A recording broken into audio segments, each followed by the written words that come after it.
News voice, जो हर खबर से आपको कराए रूबरू। रेवाड़ी जिला में खाद्य एवं आपूर्ति विभाग इन दिनों सुर्खियों में है। ताउते तूफान आने के बाद जिला में हुई बारिश में रेवाड़ी सहित कोसली अनाज मंडी में रखा गेहूं पूरी तरह भीग गया। बारिश में गेहूं भीगता रहा और अधिकारी चैन की बांसुरी बजाते रहे। मामला उपायुक्त के संज्ञान में आया तो उन्होंने जहां डीएफएससी को कारण बताओ नोटिस जारी किया तो वहीं रेवाड़ी के एसडीएम रविंद्र यादव को इसकी जांच सौंप दी। मगर मजेदार बात यह रही कि एसडीएम रविंद्र यादव जांच करने कोसली अनाज मंडी पहुंचते इससे पहले ही अधिकारियों ने सबूत मिटाने के लिए भीगे गेहूं का उठान कर डिपो होल्डरों तक भेज दिया। पहले तो सबसे बड़ा सवाल यह है कि बरसात में गेहूं के भीगने के तुरंत बाद डीसी ने एसडीएम को जांच सौंप दी, लेकिन एसडीएम ने कोसली अनाज मंडी पहुंचने में ही देरी कर दी। तब तक गेहूं वहां से जा चुका था। जब एसडीएम रविंद्र यादव कोसली अनाज मंडी पहुंचे तो देखा कि गेहूं वहां से डिपो होल्डरों तक भेजा जा चुका है। तो उन्होंने तुरंत वहां निरीक्षक से पूछा कि आखिर किसके आदेश पर जांच से पहले ही यहां से गेहूं का उठान कर सरकारी दुकानों तक भेज दिया गया। तो निरीक्षक भी संतोषजनक जवाब नहीं दे पाया। अब वहां जांच करने लायक कुछ बचा नहीं था तो एसडीएम महोदय ने वहां लगे गेहूं के चट्टों पर से गेहूं के बैग उतरवाकर उनका वजन करवाना शुरू कर दिया। तो चौंकाने वाली चीजें देखने को मिली। नियम के मुताबिक गेहूं के एक बैग से 50 किलो 580 ग्राम वजन होना चाहिए, लेकिन जब वजन होने लगा तो एक भी गेहूं का बैग सही वजन के हिसाब से नहीं मिला। यहां तक कि नीचे से नीचे 39 किलोग्राम तक का गेहूं का बैग मिला। जब काफी गेहूं के बैगों का वजन करने के बाद भी सही वजन नहीं मिला तो खाद्य एवं आपूर्ति विभाग के अधिकारियों की तरफ से कहा गया कि माप करने वाला कांटा ही सही नहीं है। इस पर दूसरा कांटा मौके पर मंगवाया गया। उस पर वजन करने के बाद भी तस्वीरों में ज्यादा बदलाव नहीं मिला।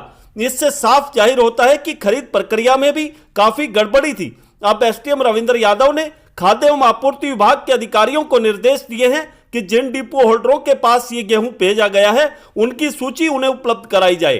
साथ ही डिपो होल्डरों द्वारा गेहूं के वितरण पर भी रोक लगा दी गई। कोसली मंडी में गेहूं का भीगना संदेह के घेरे में पहले से था, लेकिन अब रातों रात उस गेहूं को वहां से उठाकर डिपो होल्डरों को भेजना और भी संदेह बढ़ाता है।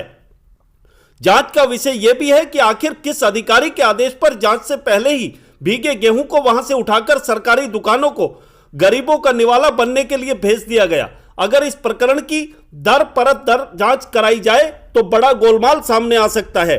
जांच का विषय यह भी है कि आखिर किस बड़े अधिकारी का आशीर्वाद मंडी में नियुक्त निरीक्षक पर बना हुआ है।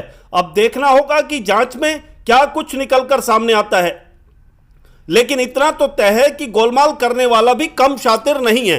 रेवाड़ी से न्यूज वॉइस के लिए संजय कौशिक के साथ अजय सागर अत्री की रिपोर्ट। वार्ड नंबर 15 का है मेरे मैसेज के नाम से। अच्छा, तो अभी कह रहे हैं जो नमी का गेहूं आया है क्या है? साहब आए थे, साहब ने चेक कर लिया, सैंपल लेके गए हैं। डले बंद रहे गेहूं के अंदर सारे कट्टे एक तक फाड़ के दिखा दिया, 2-4 कट्टे और खोले। नमी का है कुल मिला के?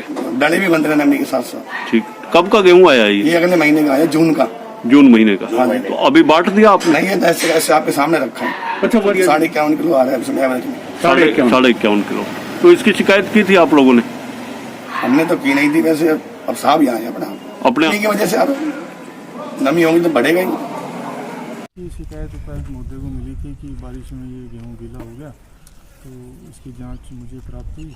तो आज इसका हमने आकर चेक किया है रैंडमली, तो उसकी चेकिंग में लगे हुए हैं। क्या कुछ निकल कर सामने आया सर? देखिए, तो अभी तो हमने जैसे 56 स्टैक ओपन में है जिनको ये कैप पहना रखी है जी, इसको हमने रैंडमली स्टैक्स चूज़ करके उनका रैंडमली बैग्स निकाल के उनका वेट किया है। थोड़ा बहुत इसमें वेरिएशन मिला है, तो अब इनके स्टैंडर्ड ऑपरेटिंग प्रोसीजर क्या होता है एससीआई का, वो चेक करके उस समय वो भी निर्णय लेंगे। सर, एक आप जहाँ से यहाँ पहुँचे उससे पहले जो गीला गेहूँ था वो उठा के डिपो होल्डर तक पहुँचा दिया गया, तो क्या इसका भी लेकर इसकी भी जाँच की जा रही है? ये मामला भी संज्ञान में आया है। हमने उसका भी जो ये ट्रक्स की कांटा पर्ची मंगवाई है उसकी भी जाँच की। क्या जिन डिपो होल्डर के पास गेहूं गया है तो क्या उनकी भी जांच होगी इसमें? अभी उसको होल्ड कर दिया है, वो आगे नहीं बांटेंगे। तो एक बार हम इसका जांच कर लेते हैं, फिर उसके ऊपर भी।